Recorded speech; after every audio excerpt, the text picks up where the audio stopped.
tuned for the Joan Quinn Profiles. As an editor for Andy Warhol's Interview, the Los Angeles Herald-Examiner, LA Style, and Detour magazines, Joan covered the social set, the Hollywood hotshots, the international art scene, the mysteries of food, the excitement of travel, and the fabulous world of fashion. Joan continues to find creative people on the cutting edge who make things happen. Here's Joan Agajanian Quinn. Hi, I'm Joan Quinn, and welcome to the Joan Quinn Profiles. Waiting to be profiled are artist Vako Armeno and artist Patricia Santana. Artist Vako Armeno was born and raised in Lebanon to Armenian parents who were in the artistic field as well. He graduated from Toros Roslin Academy of Fine Arts with a degree in painting and continued his education at the Yerevan State Academy of Fine Arts in Armenia, where he earned a master's in painting and teaching art. Vako has lived and worked in Armenia, Greece, Jordan, Cyprus, and the U.S., among some of the different countries, and his work is collected in those countries as well as Syria, Kuwait, the UK, Serbia, and Germany.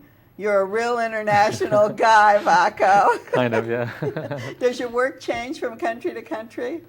Actually, no, it doesn't have to do with the country. But I get inspired by, like, different countries, different styles in the countries, different... If I'm doing like landscapes, sometimes, the landscape in one country is different than the other. Some of the countries have like seas, they got the lakes, mountains. That's how it changes, yeah. When we talked, Vako Armeno, yeah. I was going like, did you make this name up? Yeah. It sounds like Vako Armenian. Yeah, well. It's Vako Armeno. What is that? Actually, my real name in the passport is Vartkes Khakhamyan, which is a kind of... Khakhamyan, yeah, which is very difficult to say. Yeah, yeah, especially like with English speakers, French speakers, like Westerners in general. So, and Vako is the short for Vartkes. So, I see. Yeah, like Sarkis, Sako, all the Armenian names are like shortened all the time. And I thought like I'm going to change my last name as well because it's very difficult to pronounce. But I was thinking of something Armenian at the same time. So I thought like Armeno, Vako Armeno. It rhymes as well. It's very good. But you lived in Armenia. Yep. You have no accent. Why don't you have an accent like the other people who come from there? I don't know. Everybody asks me the same question. And they ask me like, have you come here before? Have you lived in the States? Right. Like, I go like, no, but I had a lot of friends in Armenia. I lived in Cyprus for some time. I worked there as a waiter, then as a bartender. But most of the clients were British. They were English. So you don't have an English accent, though? No, I have an American. I don't know how I got it. But I guess like most of my friends in Armenia, Americans or American Armenians who live there. So I guess I took the accent from them.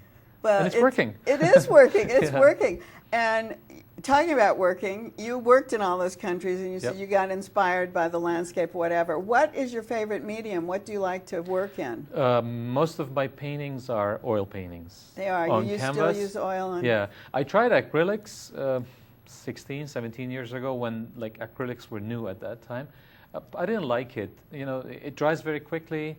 I know that they have the other like mediums that they use, but I don't know. Oil is much better for me. Even though sometimes I do watercolors, sometimes I do charcoal as well, but oil is the best. Do you do any sculpture?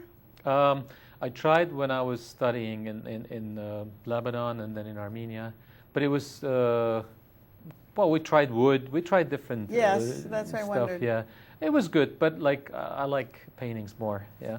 We talked about you came from an artistic background. Tell us a little bit about that. Yeah, art is in the family. It comes like from my grandfather. He was an artist as well. His brother was an artist as well. My father was a self-taught artist as well. And even my nephew paints now and draws. Well, they do a lot of drawings, cartoons and everything. So it's in the family. And from my mom's side, she used to sing in a choir in Lebanon, in an Armenian choir in Lebanon. So two of my sisters sing as well. They have the talent. I sang in a choir as well for like 3-4 years. So it's musical too. Yep. It's musical. Yeah. And I love the way that you said, we're starving artists. You know, Yeah. we're used to a life of an artist. We have the ups and downs in our lives. Well, I know a lot of artists too. Some artists don't succeed at all, so that's why we call them like starving artists. Some of them, like me, I got like Lucky. yeah, well, lucky, and then it went down. You know, you make a lot of money sometimes, and then you spend it, and then we have the ups and downs. Well, in our talking lives. about that with artists and ups and downs, Yeah. a painter like an actor or an artist like an actor always has to have another job. You said you were waiting tables, and actors always wait tables. What else did you do? I did a lot of stuff. I did tattoos. You did? Yeah. I worked as a waiter and then as a bartender. And in Armenia, I ran 2 bars, actually, 2 expat bars. One of them was called Cheers. The other one was Monte Cristo. Is that it? Yeah, that's where I got I had a lot of friends, like expatriates, Americans mostly. They came to the bar, and then we met and we made friends. What else did I do? I still do graphic design as well. DJ. Yeah. DJing, yeah, I forgot that. Thanks for reminding me. Yeah, DJ. That's what I thought was great. But is it American music? Well, English, continental, what? It depends. Like here, I'm trying to organize Armenian nights. Well, plus we play some Arabic or Greek or whatever music. But mostly, like in Armenia, we used to play mostly like American hits, British hits, and some Armenian, some Arabic, some Greek. Well, because the Armenian music is really great for dancing. Do you try to do that as well as putting it together? Yeah. But music is really an art form, so the DJ part is really an art form too.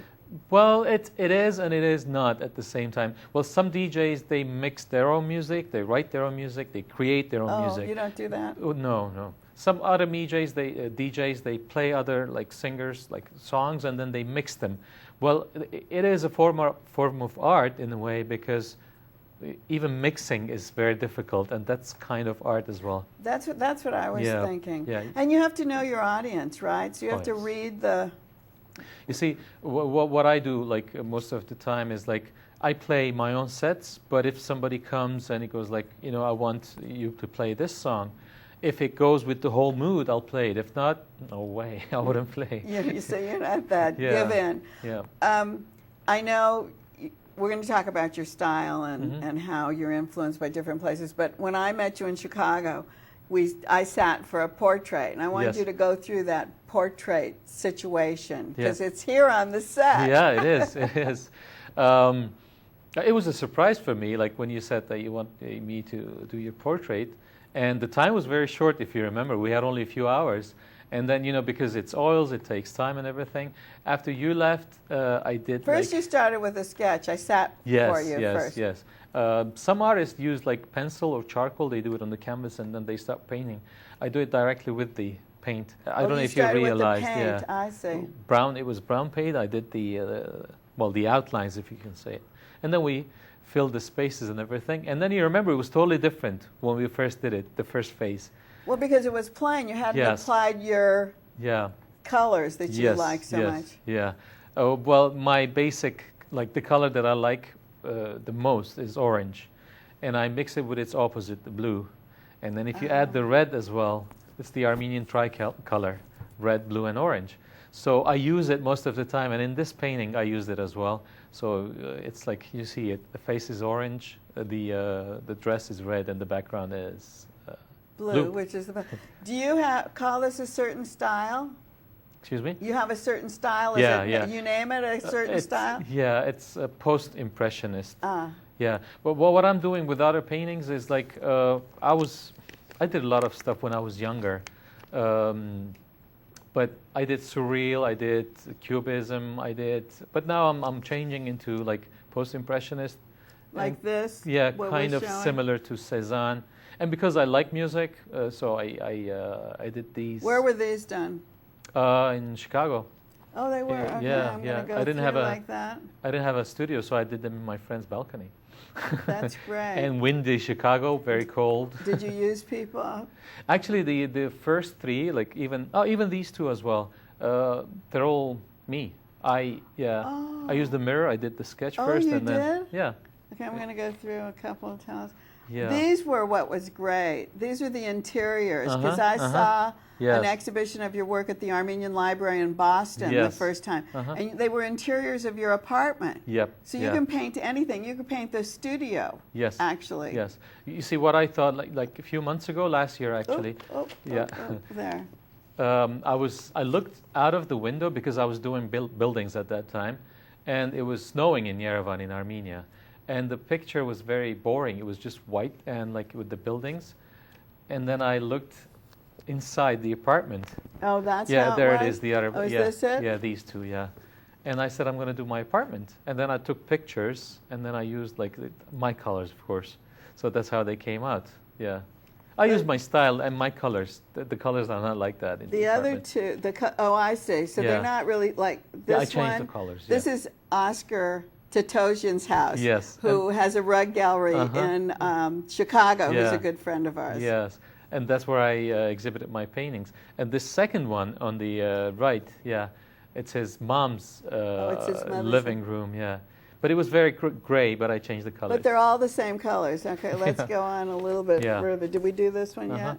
That was the one on the left is the first one in this series of my apartment, and the two ones on the right are the buildings just facing my apartment in Yerevan. Oh, those And are the one on the great. further right is the laundry day. Oh, with Because- everything hanging. Oh, Yes. But you made it all your own colors again. Yeah, yeah, they do it all the time. They hang their laundry all the Yeah, time. it's So great. yeah, it's funny. And this is Manar, right? Yes, and these are like pictures, photos taken from my apartment, and then I made them, turned them into photos. You see the red top. Yeah, that's the last one. That's the Yeah, last one.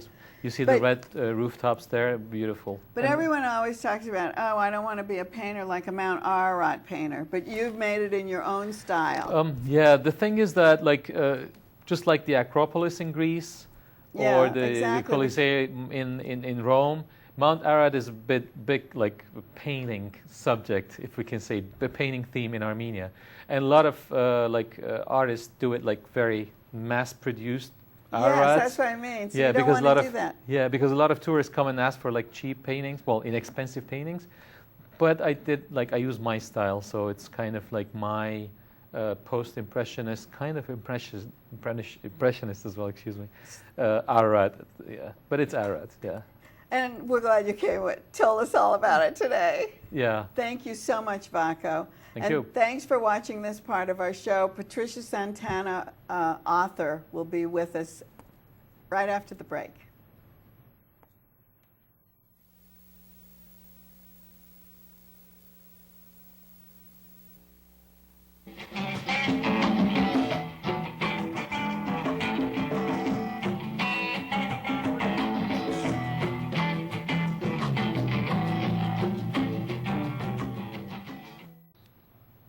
Hi, I'm Joan Quinn, and welcome back to the Joan Quinn Profiles. Author Patricia Santana was born and raised in San Diego. She likes the palms, but is also aware of the eucalyptus in that region.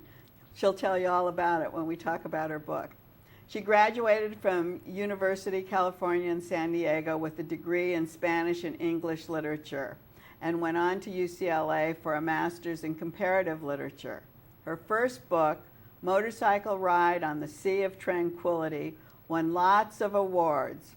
And her follow-up book, Ghosts of El Grullo, is, I don't know if I said it right, is waiting to get more awards because it's so great. How long did it take you to write Motorcycle Ride? It took me about, I would say, 6 to 7 years. Woo! Why so long? Well, a lot of things were happening in my life at that time, and when I started to write it, it was actually just a short story that I was writing, and the writers group that I belonged to said, oh, no, I think you have a novel here. Really? And so from that seed, the chapter, it's now a chapter, it was a short story, became a chapter, and from that I just expanded. So is it a memoir? Or is it a novel? I think we can talk about both of these books, right? As Right. memoirs or novels. And memoirs are very popular now. Right. So why would you change what you've talked about, Yolanda, right? That's the protagonist. Right. So why would you change it from a memoir? Why wouldn't it be a memoir? Well, first of all, my daughter says, "Oh, come on, Mom, tell the truth. This is autobiographical fiction," she said. Oh, fiction. And the reason I chose fiction over memoir is that it gives me so much more freedom to embellish or to manipulate scenes the way I want. Whereas with memoir, you do have to stick pretty much with facts. And Yes. so this just gave me so much more freedom. Otherwise, we would really say you weren't telling the truth in your Right, memoir, right? Right. I don't want to get into any trouble there. That's right. So tell us a little bit about Motorcycle Ride. Motorcycle Ride takes place in 1969.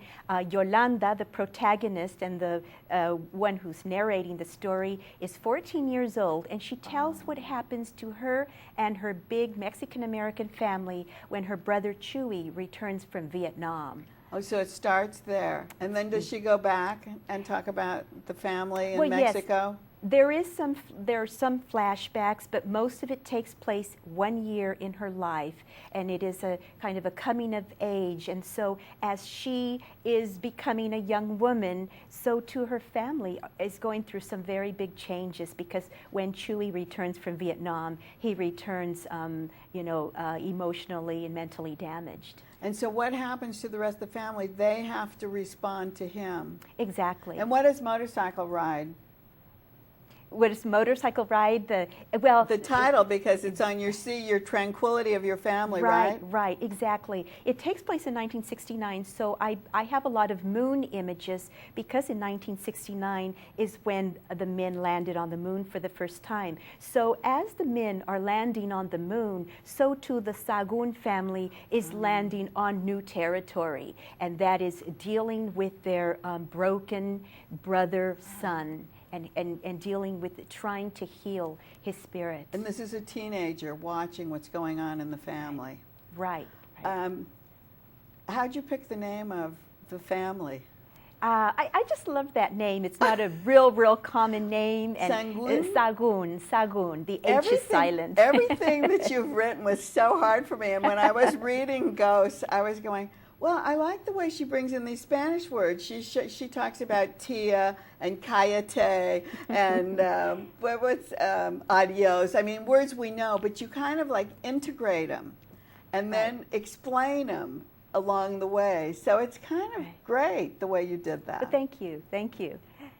I've had a lot of fun doing it. And one thing you'll notice that's different from the first book and the second book is, in the first book, all of the Spanish words are not italicized, and normally you're supposed to. Anything that's foreign, words are supposed to be italicized according to, the MLA and Right. But Ghost has italicized, right? So the reason for that is, and my editor said, I'll go with whatever you want, but we just need to be consistent. And I said, no, when she's 14, Spanish is not a foreign language to her. So I wanted it not to be italicized. So it's all part of everything Exactly. she was It's doing? a part of, she's from Palm City, this little barrio in South San Diego, and that is her world, that is her language. Tell us about Palm City, because that's what I mentioned in the opening. Yes, well, Palm City actually does exist, and it's a small enclave in South San Diego. Does it have palms? It does indeed. Palms and back when I was young, many eucalyptus. Oh, it did both. They were both mixed. Yes. Well, how did your family take to being written about? That's a good question. I will tell you that when they read the first novel, they were, first of all, quite surprised that I remembered so many things, the details of the apricot tree of our neighbor and things like that. Of course, because it's so autobiographical in many ways, it made them very sad, but proud of me. They said that you did something, yeah. Right, and that I hoped that I was honoring my family in writing this, and they're okay with it. Do you yes. show all the bad marks on them? I mean, do you well, in the Or do you sequel, make those perhaps up? more. No, I mean, right. One sister was reading a rough draft of it, and I said, please pretend like this is just a story. Right. Don't try to read into it the family history. So after she read the rough draft, I said, well, what did you think? She said, well, I found it very hard to concentrate on the storyline because I was so busy trying to figure out which sister am I. Oh, see, but this is a really good thing to talk about because sometimes people are afraid to write about their families and they're afraid of the repercussions that will go on. But you had a way of solving it. Just look at it as a story. Right. If that solves the right, problem. right. I don't know if it does or not. But so following Motorcycle Ride, you went into Ghost. So how old does Yolanda turn into by the time this new book gets written? She now is entering college. She's going to that's the right. university. And in the first chapter, she's just won for her college education. She's won a Daughters of the American Revolution Citizenship Award. And so she and her mother are invited to this tea party that the DAR members are holding for all of the young women who have won this DAR Citizenship Award.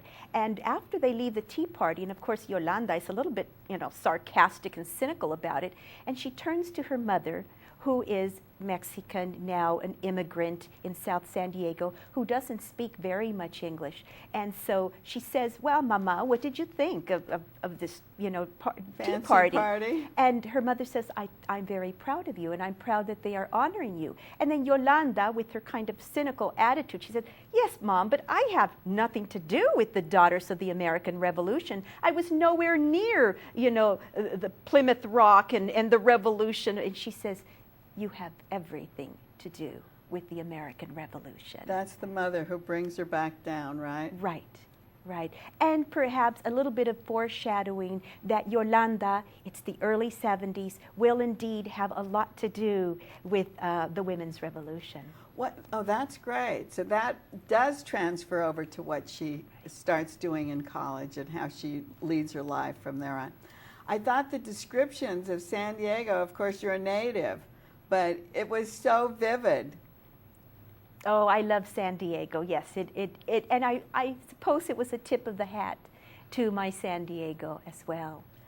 So did you keep a diary at all? Oh my goodness, I am famous in my family for my diaries. Oh, Since I was 11 years old, Oh. after I read The Diary of Anne Frank, I said, oh my gosh, that's me. This That's girl how you is told me. your story? And so yes, I wrote diaries since I was 11 years old. I have stacks of them. And you kept Stacks. them all? Your mother didn't yes. throw them away? No. I think at times she was a little bit jealous of my diaries because she would say, well, what are you writing so much about? Why don't you talk to us and tell me what you're feeling? But, as far as I was concerned, my immigrant mother was from the medieval ages. She came from a small town in El Grullo in central Mexico. El Grullo. And when you're a teenager, your parents certainly don't understand you. But any teenager would feel like that. They don't Right. want their mother to read what they're writing, right? Right. So, but it was all about your life, your Yes. diaries. And did you use a lot of them? You A know, lot of it? actually, people have asked me, well, did you go back to your diaries to Yeah. get some ideas? And no, I didn't. You I didn't. I after did not writing have for to. all that- I have all of the diaries, but I never, in writing these novels, had to go back. But you know what? Maybe that was a part of physically writing. Absolutely. And telling stories. And so that's why the novels came. I don't know if they came so easily. How long did Ghost take? Ghost took about 4 years. Oh, so half the time of the first one. How do you physically write? What is your style? You mean like where do I sit and all Yeah, of that? all of that, And, everything. Right.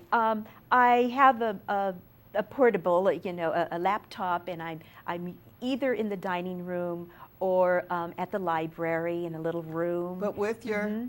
With my laptop. Yes, I do write. I type now. Now and then, though, when I'm especially driving, I kind of get into the zone and I'm daydreaming, and so I you will then stop. Either I'll pull over or I'll remember the thought, and then I have a little notebook with me, and I'll write down some notes. Do you self-edit as you write?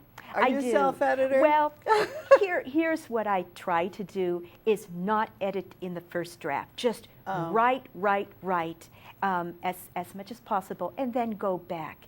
The important thing is to get things on the page. Is that it? Is Yes. that what you teach a class in literature in creative writing? And is that what you tell people Yes, to do? I do. With the first draft, don't hold back. Do not be a critic to your writing. Just write whatever comes out, however it comes out.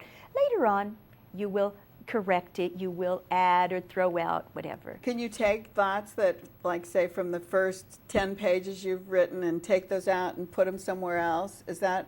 Absolutely. And of course, now with computers and the magic of Makes- computers, I know. that cut and paste is very, very easy. Back when I was at UCLA as a graduate student, I was writing on a 1932 Underwood typewriter.